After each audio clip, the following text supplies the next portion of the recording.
Hello, Ruach. We're at the end of our fast today. As I mentioned earlier, I encourage you to ease back into your regular diet slowly with juice, brothy soup, light salad, some fruit, some oatmeal. It just helps rather than taking a big meal with like a steak, lots of meat, which can make you sick.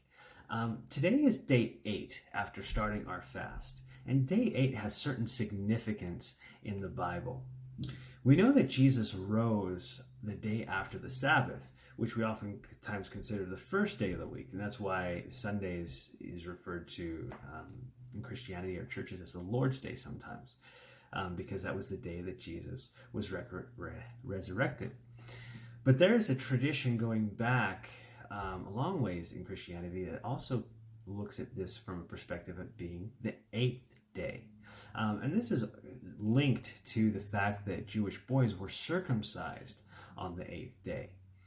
In addition to this, the day of Pentecost was 50 days after the Passover, which is the 8th day of the 7th week. So 7 times 7 is 49, and then that one extra day, that 8th day of that last week, is when the Holy Spirit was poured out and the church was established.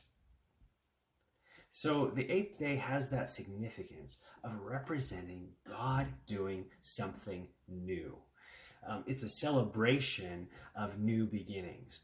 Christ was raised from the dead on the 8th day, and so began his reign in authority, having taken the keys of sin and death.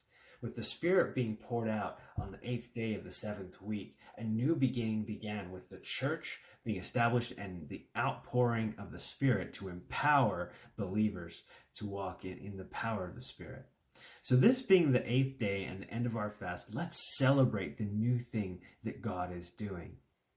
As we come together tonight for prayer and ministry, expect the new beginning in your life, for the circumcision of the heart, to take away those things that have been restricting you or binding you up.